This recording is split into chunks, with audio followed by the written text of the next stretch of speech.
Hello all and welcome to our daily news show, The Big Story, where we talk about the hottest topics of today right in the heart of the newsroom. I'm Kimberly Zhao, coming to you live from the Straits Times, and we are streaming on Facebook and YouTube, so if you are watching us on YouTube, do subscribe to our channel. I will be joined by a couple of my newsroom colleagues soon to discuss the topics that got you talking today. Our first story, this weekend's Singapore Grand Prix remains on track to proceed even as the multi-million-dollar event's various stakeholders continue to monitor the ongoing Haze situation. With us to tell us more is acting news editor of the ST Sports Desk, Say Heng. Hello. Hello. So my first question for you is, how exactly would the Haze affect this Singapore Grand Prix? Now, this being a very big international event, it does have a few implications on the fans, on the drivers, and also the worldwide audience. So first, this being an outdoor event, anyone who is outdoor, the drivers, the performers, the fans, they will take in the air that's present. So, if it's unhealthy, then anyone out in the open would feel it. Right. For the drivers themselves, I don't think there's any implications judging from the previous years because they are in peak physical condition. So, unless the haze reaches hazardous levels, if not, they shouldn't feel it. What is potentially hazardous to the drivers would be visibility. Okay.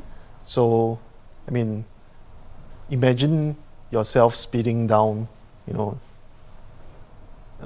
roads of Marina Bay and in cars that go hundreds of kilometers per hour, and then you cannot see properly what's in front of you. Ooh. So the drivers would need more or less very clear vision to be able to make those kind of split-second decisions. Otherwise, we will see more crashes around the street circuit. Right. But what could be more troubling would be for the fans, especially those who are not feeling well or those who have medical conditions. Not just because of the air, if the air is the quality is not good, but also because the fans typically would be there for the entire day, and most of the time is unsheltered, so they are exposed to the sun, the heat. Right. And if there are this combination of factors might lead to some of them not feel well. But the haze also has an impact on how the world will view us. So one of the main reasons why we started hosting F1 again in 2008 after decades of not hosting it in Singapore was that we wanted to showcase to the world, Singapore's gleaming landscape, Right. gleaming cityscape.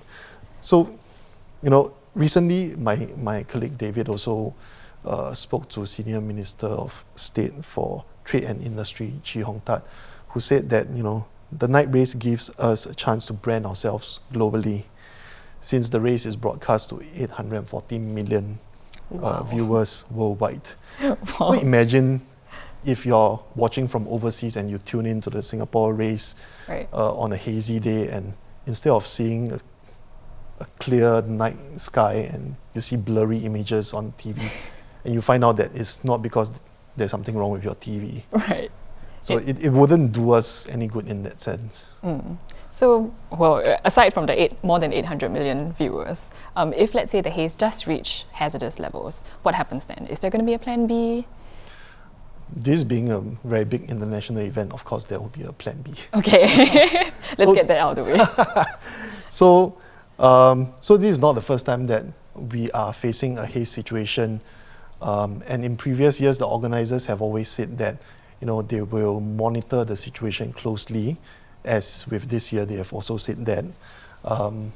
But any decision to stop a race would ultimately fall on the FIA, or the International Automobile Federation, which governs the sport. So what they will consider would be the health and safety of the drivers, the fans, as well as the operational side of things for the entire Grand Prix. Right. But that said, I don't think it would be likely that the race will be called off unless the air quality reaches really bad levels. The drivers, they have raced in much poorer conditions before. whether it's the fog or is in the thunderstorm.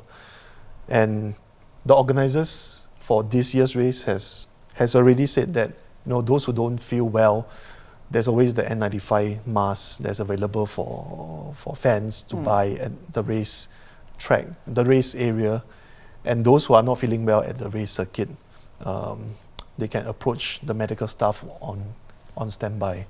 So I think the race will still go on, and it will be smoking hot race weekend. Nice, stuff that pun in there. I see. So fingers crossed that the haze isn't going to hit any of these hazardous levels, yeah? So thanks for sharing more with us, Seheng. And if you'd like to keep up with this as it develops, do stay tuned to our website. That's www.straitstimes.com. Our second story, a wide area surrounding Changi Airport will see a flurry of infrastructure projects designed to complement the new cross-island MRT line and serve Terminal 5. With us to discuss this today is Transport and Housing Editor Karamjit Kaur. Hi Karam. Hi Kimberly. So, the work here that's being done here, right, isn't just going to be in enhancing connectivity, right? There's also talk of this ecosystem. Could you tell us a bit more about that? Yeah, so let's maybe start from the basic. So the Land Transport Authority announced yesterday that it was going to be embarking on this massive road and infrastructure project for the entire Changi area for two reasons. One is to complement the cross-island line, and the other is also to prepare for the future Terminal 5. So Terminal 5, of course, I think many people already know, it's this huge passenger terminal that's going to be ready around 2030. And so we've talked before about how there's going to be a need to improve accessibility to Terminal 5, because it's really going to be almost as big as Terminals 1, 2 and 3 put together. So we're looking at new roads that are going to be built, plans to widen existing roads, also to build, a 3-story transport corridor is the way that LTA described it. So, the tunnel, the MRT tunnel, underground, the road, and then the whole viaduct. And there's going to be a new road parallel to the East Coast Parkway, ECP. There's going to be a new road just specifically to get people connected to Terminal 5 itself. So you can kind of like move away, from the existing Airport Boulevard and the rest of the roads that currently lead to the, airport today. Nice. Yeah, and so it, as you said earlier, so this is not just about roads. It's also about building this ecosystem around the Changi region. And if you remember, a couple of months ago, the URA had unveiled the draft master plan 2019, and they had a lot of ideas and plans to transform the whole Changi region. And they're looking at building new cycling tracks, for example, so you could eventually theoretically cycle from Tampines to Terminal 5 if you wanted to. Yeah.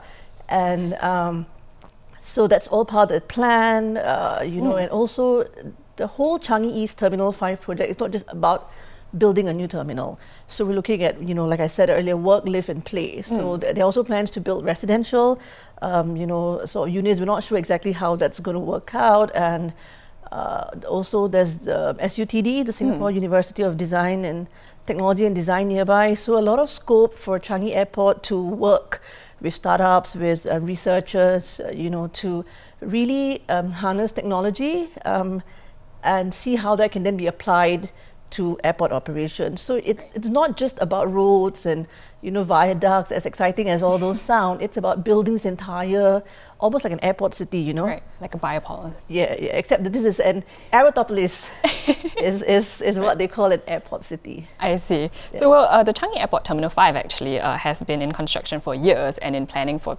decades before that, right? So we actually have a video about this process, so do have a look. It may not look much right now with all the construction that is going on, but by early 2030s, it will be a mega terminal that will eventually double Changi Airport's capacity to 150 million passengers annually. Construction work started in 2015 to get the land ready for the terminal. T5 is being built in Changi East, which used to be separated from the existing airport terminals by Changi Coast Road that ran parallel to one of the airport's 2 runways. The expansion will see a new runway to cater to the projected increase in traffic. And this video is part of a 3-part series about building Terminal 5. So if you'd like to see that info and also its 2 other counterparts, do head on to our website www.straitstimes.com/videos. And then you mentioned in your article actually that this Singapore's Terminal 5 is one of the most ambitious aviation projects. How so? So, just given the sheer size, we just saw in the video, we're talking about 1,080 hectares of land. That's huge. It's like, like I said, almost as big in size as the entire airport today. So it's really building an entire Changi Airport all over again. Oof.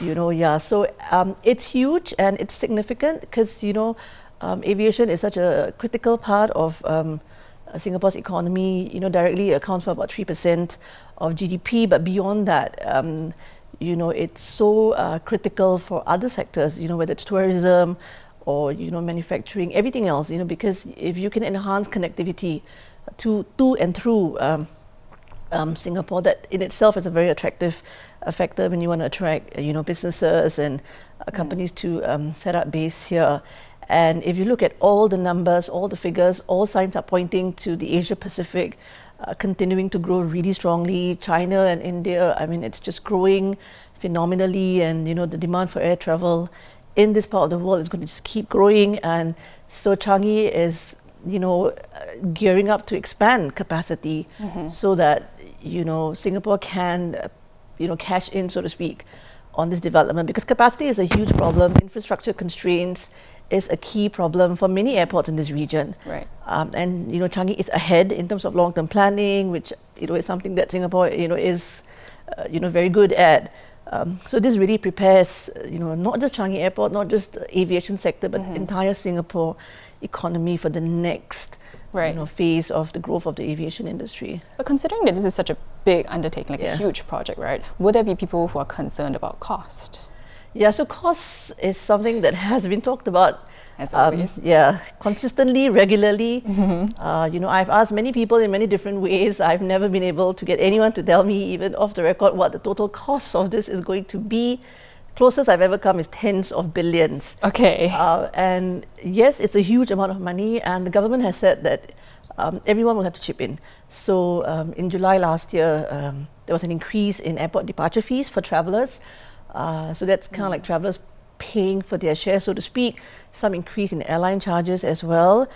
The government, as far as we have reported, has committed about $9 billion so far for this Changi East project. Changi Airport Group has committed about $3.6 billion, and CAG has also said that they will be, borrowing to co-pay their share. And I should say here that it's not just about building the terminal, because the normal person will think like, why do you need this much of money? So because it's a whole ecosystem, and we're talking about there'll be a need to link Terminal 5 to 1, 2 and 3. So we're talking about huge tunnels to transfer bags and to move people and planes and cargo. Massive tunneling works, massive drainage works, and these MRT lines, they're going to be crisscrossing. So that's why the amount that we're looking at is as huge as the project itself. And actually, speaking of MRT lines, now that you've mentioned it, the first stage of the Thomson East Coast, the Thomson East Coast Line, Woodlands North, Woodlands and Woodlands South, will commence service in late January before Chinese New Year, right? Yes. So could you tell us a little bit more about this project? Yeah, so now we switch. Now we're switching to more the line. small, yes, just the MRT lines. Yes, well, okay, not so small as far as MRT lines are concerned. So this is the TEL, the Thomson East Coast line. This is Singapore's 6th MRT line, actually. A very long one. It's 43 km, which is almost as long as the north-south line today. And this one is interesting because it doesn't just sort of cut straight. It starts from Sungai Bedok, and then it goes all the way down south to Marina Bay, and then it goes up again, cuts through Orchard, then it finds its way to Bright Hill, eventually Upper Thomson, and then it ends in Woodlands. So this morning, Transport Minister Koh Boon Wan was at the Mandai depot, and that was where he announced that Phase 1, which is really just 3 stations. So it's Woodlands North, Woodlands and Woodlands South. And he said it will be ready before Chinese New Year, and that, of course, is January 25th and 26th next year. So quite soon. Yes, quite soon. And he talks about how, it's a long line, right? There are 32 stations, and it's going to be open in phases. And the whole idea is so that, people don't have to wait for the entire line to be done before they can actually, use the line. Right. And that makes sense because this line is going to have 8 interchanges, and it will actually allow commuters to connect to 5 of our existing lines. So whether it's the north-south, the east-west, the downtown line, the northeast line, so you will be able to connect. So that's why you don't need to have the entire line done before you can actually make it accessible to commuters. I see. So would you say this project is a little bit different, like a bit more challenging in the way that it's being built? Well, this morning, Minister Kaur did specifically mention one particular station, Woodlands North, I believe it was, and he talks about how the soil conditions were very challenging, granite, and he talked about how they had to go in there and I think kind of blast. It's underground or something. Yeah, but he said, there were no issues, and because I think Republic Polytechnic is nearby, and they had no issues either. But yeah, it does seem fairly challenging. So it's an underground line, like I said, very long line. So, but I would imagine the normal sort of challenges that you would face with any MRT project line, or right. MRT line as massive as this. Right. So you mentioned this earlier, but let's just set it out and be clear to remind the audience at home what parts of the island is this line going to cover? So, I hope I remember this. So it starts from Sungai Bedok, right, in the east. It comes down south. Okay. Ends up it goes to Marina Bay, and then it goes up again. So then it goes through Orchard, Orchard Boulevard, and then Springleaf. Wait, really testing my memory here. And then Bright Hill, I remember. And then Upper Thomson, and then Woodlands South, Woodlands, and Woodlands North. So those are the 3 stations that will open next year. I'm very impressed. Thank you. Okay, so we are looking forward to the new line being built, a fully finished building next year. So thanks, Karam, for sharing more with us and for letting me test your memory on this. Thank you, Kimberly, I think. And if you'd like to read the entirety of Karam's commentary on Changi or to keep up with the MRT line as this story develops, do head on to our website. That's www.straitstimes.com. And those are our top stories of the day. Once again, for more news and videos, head on to www.straitstimes.com. I'm Kimberly. Thank you for watching The Big Story, and we will see you tomorrow.